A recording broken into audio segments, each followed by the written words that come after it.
നമ്മൾ ഇന്നത്തെ മീറ്റിംഗ് തുടങ്ങുകയാണ്.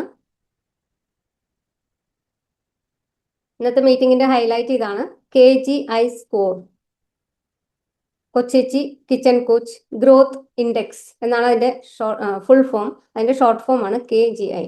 നിങ്ങളുടെ ഓരോരുത്തരുടെയും ഗ്രോത്ത് ഇൻഡെക്സ് മെഷർ ചെയ്യാനുള്ള ഒരു സിസ്റ്റമാണ് നമ്മൾ ഇന്ന് ചർച്ച ചെയ്യാൻ പോകുന്നത്. അപ്പൊ ആസ് യൂഷ്വൽ ഇന്നത്തെ അജണ്ട പറയാണ്. കൊച്ചേച്ചി കിച്ചൺ കോച്ചിനെ കുറിച്ചിട്ട് 2 വാക്ക് പറയാം. പലർക്കും അത് ആവർത്തനം ആയിട്ട് തോന്നാം, പക്ഷെ എന്നാലും നമ്മളുടെ ഒരു അജണ്ടയുടെ ഭാഗമായിട്ട് ഞാൻ പറയുന്നതാണ്. 2026 ജനുവരിയിലാണ് കൊച്ചേച്ചി കിച്ചൺ കോച്ച് എന്ന digital marketing service for food business ആയിട്ടാണ് ലോഞ്ച് ചെയ്തത്. പിന്നീട് അത് പ്രത്യേകിച്ച് വിമൻ എന്റർപ്രണേഴ്സിന് വേണ്ടിയാണ്. അതായത് പ്രൈമറി ഉദ്ദേശം. അത് കഴിഞ്ഞ് കുറച്ച് പേര് ഫുഡിൽ നിന്ന് മാറി കുറച്ച് പേരെ ഫാഷൻ അല്ലെങ്കിൽ ജ്വല്ലറി, കേക്ക് പിന്നെ അതിൽ പെടും. പിന്നെ എന്താണ് യോഗ, അങ്ങനെയുള്ള കുറച്ച് ട്രെയിനേഴ്സ് അങ്ങനെയൊക്കെ വന്നപ്പോൾ നമ്മൾ അവരെയും ചേർത്തിട്ടുണ്ട്. അതുകൊണ്ട് പ്രശ്നങ്ങളൊന്നുമില്ല.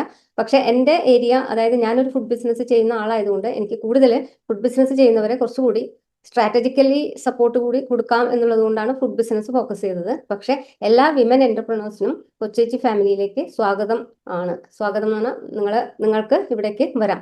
നമ്മൾ ഇതൊരു വിമൻസ് കൂട്ടായ്മയാണ്, വിമൻ എന്റർപ്രണേഴ്സിന്റെ ഒരു കൂട്ടായ്മയാണ്. അതിൽ എൻ്റെ ഒരു മിഷൻ എന്ന് പറയുന്നത് 2030 ആകുമ്പോഴേക്കും 1000 സ്ത്രീ സംരംഭകരെ ഡിജിറ്റൽ ടെക്നോളജി ഉപയോഗിച്ച് സാമ്പത്തിക സ്വാതന്ത്ര്യമുള്ളവരാക്കി ഉയർത്തുക എന്നതാണ്. ഈ സാമ്പത്തിക സ്വാതന്ത്ര്യം എന്ന് ഉദ്ദേശിച്ചത് ഞാൻ പറഞ്ഞു, നമ്മുടെ എന്താ പറയാ, നമുക്ക് ഇഷ്ടമുള്ളത് ചെയ്യാനുള്ള സ്വാതന്ത്ര്യം നമുക്കുണ്ടാവണം.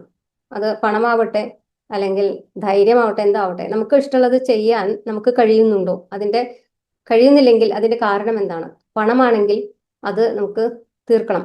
ഇനിയും നമ്മൾ പണമില്ല എന്ന് പറഞ്ഞ് നമ്മുടെ ആഗ്രഹങ്ങളും കടമകളൊന്നും മാറ്റിവെക്കേണ്ട. നമ്മൾ അതിനു വേണ്ടി ഒരു യാത്ര തുടങ്ങിയിരിക്കുകയാണ്. അപ്പോൾ എല്ലാവരും സഹകരിച്ച് നമുക്ക് പരസ്പരം സപ്പോർട്ട് ഞാൻ ഉദ്ദേശിക്കുന്നത്, നമുക്ക് ഈ കൂട്ടായ്മയിൽ തന്നെ അങ്ങോട്ടും ഇങ്ങോട്ടും സപ്പോർട്ട് ചെയ്യാൻ ഒരുപാട് കാര്യങ്ങളുണ്ട്. പലതവണ ഞാൻ പറഞ്ഞിട്ടുണ്ട്, ഇനിയും ഓരോ അവസരങ്ങളിലായിട്ട് നമ്മൾ പറയും. കുറെ കാര്യങ്ങൾ നമുക്ക് ഒരുമിച്ച് ചെയ്യാൻ പറ്റും. ഓക്കെ, എൻ്റെ ഭാഗത്ത് നിന്ന് നിങ്ങൾക്ക് സപ്പോർട്ട് കിട്ടാവുന്നത് ഞാനും ചെയ്യും. നമ്മളുടെ ആവശ്യം ഇതായിരിക്കണം, അല്ലെങ്കിൽ നമ്മുടെ ചിന്ത ഇതായിരിക്കണം: ആരെയും ആശ്രയിക്കാതെ ജീവിക്കണം. നമുക്ക് 1 രൂപയാണ് വരുമാനമുള്ള എങ്കിൽ പോലും അതിൽ ആരും അവകാശം പറഞ്ഞു വരരുത്. നമ്മൾ അന്തസ്സായിട്ട് നമ്മളത് നേടുക. വേറൊരു കാര്യം എനിക്ക് പറയാനുള്ളത്, പലരും പറയുന്നുണ്ട് നമ്മൾ ആരിൽ നിന്നും സപ്പോർട്ട് പ്രതീക്ഷിക്കരുത്. സപ്പോർട്ട് എന്ന് പറയുന്നത് നമ്മൾ വിചാരിക്കും ഒരു ഗിവ് ആൻഡ് ടേക്ക് ആണെന്ന്. അതായത് നമ്മൾ അങ്ങോട്ട് കൊടുക്കുന്നുണ്ടല്ലോ, അപ്പൊ നമുക്ക് തിരിച്ചു തരണ്ടേ? അങ്ങനെ ഒരു ചിന്ത നമുക്ക് ഉണ്ടാവും. സ്വാഭാവികമായിട്ടും പ്രത്യേകിച്ച് സ്ത്രീകളാകുമ്പോൾ നമ്മൾ കുറെ കൊടുക്കുന്ന ആളുകളാണ്. ചെറുപ്പം മുതലേ വീട്ടിലെ കാര്യങ്ങൾ നമ്മൾ ചെയ്യും. കുറെ പേര് നമ്മൾ ആരും പറയാതെ തന്നെ കൊടുത്തുകൊണ്ടിരിക്കുന്നവരാണ്. അമ്മയായാലും ഭാര്യ ആയാലും ഒക്കെ നമ്മൾ കണക്കൊന്നും വെക്കാതെ കൊടുക്കുന്നവരാണ്. പക്ഷെ നമ്മൾ തിരിച്ച് ചില കാര്യങ്ങൾ നമ്മൾ പ്രതീക്ഷിക്കും. ഇത്രയും ഞാൻ ചെയ്തിട്ടുണ്ട്, അവര് ഒന്നും ചെയ്യാത്ത എന്നുള്ളത്. അപ്പൊ ഞാൻ പറയട്ടെ, നമ്മൾ കൊടുക്കുന്നതിനെ പറ്റി നമ്മൾ ചിന്തിക്കേണ്ട. കൊടുത്തത് കൊടുക്കുകയാണ്, ഇനിയും കൊടുക്കാം. പക്ഷെ നമ്മൾ ആ കൊടുക്കുന്നതിന് തിരിച്ച് പ്രതീക്ഷിച്ചു കഴിഞ്ഞാൽ ചിലപ്പോൾ നിരാശയായിരിക്കും ഫലം. അതുകൊണ്ട് എന്ത് സംഭവിക്കുന്നു? നമ്മൾ വീണ്ടും ഡൗൺ ആവുന്നല്ലാതെ വേറെ ഒന്നും സംഭവിക്കാൻ പോകുന്നില്ല. അപ്പൊ നിങ്ങൾ തീരുമാനിക്കേണ്ടത്, നിങ്ങൾക്കൊരു വിശ്വാസമുണ്ട്, നിങ്ങളിലൊരു വിശ്വാസമുണ്ട്. നിങ്ങൾക്ക് ചെറിയ കാര്യമാണ് ചെയ്യാൻ പറ്റുന്നുള്ളൂ എങ്കിലും കുഴപ്പമില്ല. നിങ്ങൾ ചെറിയൊരു കാര്യം ചെയ്താലും നിങ്ങൾക്ക് അതിലൊരു സംതൃപ്തി കിട്ടുന്നുണ്ടെങ്കിൽ അതിനേക്കാൾ വലിയ അച്ചീവ്മെന്റ് ഒന്നുമില്ല. അത് മറ്റൊരാൾ സപ്പോർട്ട് ചെയ്തിട്ട് കിട്ടുന്ന ആ വിജയത്തിന് അത്ര അങ്ങോട്ട് സംതൃപ്തി വരില്ല. ശരിയല്ലേ ഞാൻ പറയുന്നത്? ഒറ്റയ്ക്കായാലും കുറച്ചായാലും മതി, കുറച്ച് മതി. പക്ഷെ മറ്റുള്ളവരെ പ്രതീക്ഷിച്ച് അവർ തന്നില്ലല്ലോ, അല്ലെങ്കിൽ അവരങ്ങനെ ചെയ്തല്ലോ എന്നോട്, എനിക്ക് ആവശ്യമുള്ള സമയത്ത് അവർ പൈസ തന്നില്ലല്ലോ, അങ്ങനെയൊക്കെ ചിന്തിച്ചു കഴിഞ്ഞാൽ പിന്നെ അത് നമ്മളുടെ നെഗറ്റീവായിട്ട് കിടന്നു കഴിഞ്ഞാൽ പിന്നെ അത് നമ്മൾ അങ്ങനെ എന്താ പറയാ, ബാക്കിലേക്ക് വലിച്ചുകൊണ്ടിരിക്കും.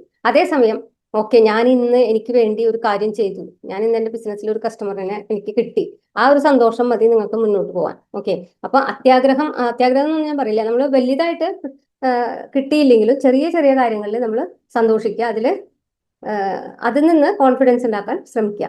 ഓക്കെ, എൻ്റെ ചെറിയ എക്സ്പീരിയൻസിൽ നിന്ന് ഞാൻ പഠിച്ച കുറച്ച് കാര്യങ്ങളാണ്. പിന്നെ കുറച്ച് മെന്റേഴ്സ് ഞാൻ പറഞ്ഞല്ലോ, അവരും പറഞ്ഞു തന്ന കുറച്ച് അനുഭവങ്ങൾ, അത്രേ ഉള്ളൂ.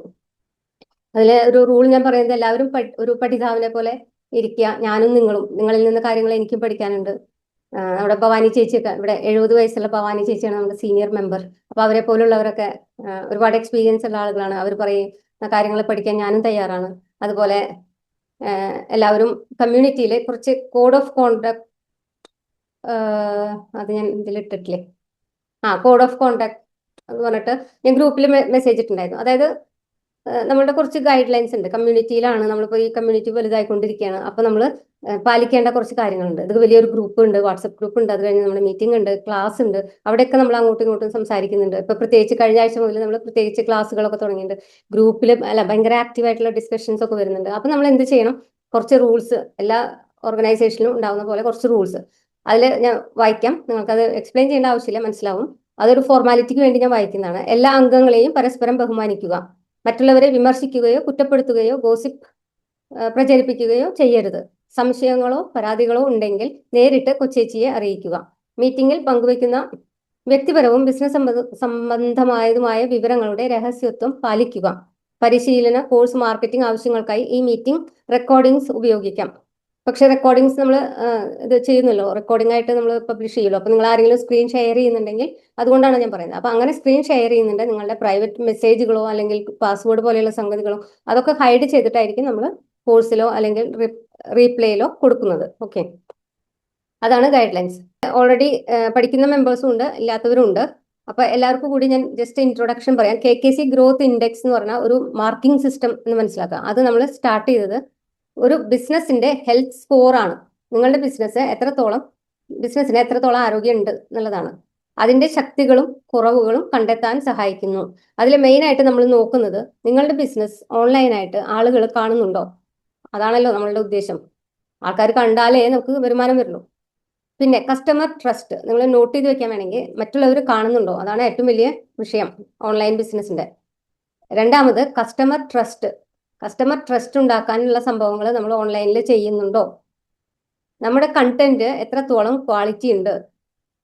പലതരത്തിലുള്ള മാനദണ്ഡങ്ങളുണ്ട് അതിന്. കണ്ടന്റ് ക്വാളിറ്റി എന്ന് പറയുമ്പോൾ അത് നമുക്ക് ഡീറ്റെയിൽ ആയിട്ട് വരാം.